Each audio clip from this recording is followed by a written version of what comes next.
advancing deals through the pipeline is really the whole point of selling. Of course, the point is closure and generating revenue. But you can't close any deal without advancing it through the steps of the pipeline.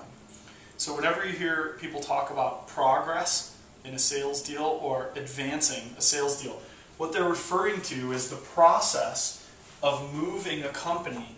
It's the downward motion of a deal through the pipeline. So when a company goes from pre-qualified, I've never spoken to them, to qualified, I've had a phone conversation and explained my product. That's an advancement. When they've gone from qualified to developed, I've done a demo and they're still interested. That's an advancement. Each of those individual deals moving from one level of the pipeline to the next is the core of what salespeople are trying to accomplish. It can also be measured, and there are ways to get better at it, and there are ways to focus on it. All of those things will flow out of your pipeline, about how you define and measure your pipeline. So that's what advancement is. It's downward motion of those deals. The goal of all sales, of course, is a close. But the only way to get there is by advancement. So really, individual advancement of deals is the goal of the sales process.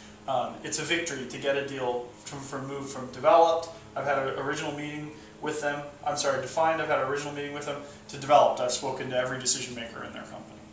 That's the goal, and that's a small victory. That's a step getting toward close.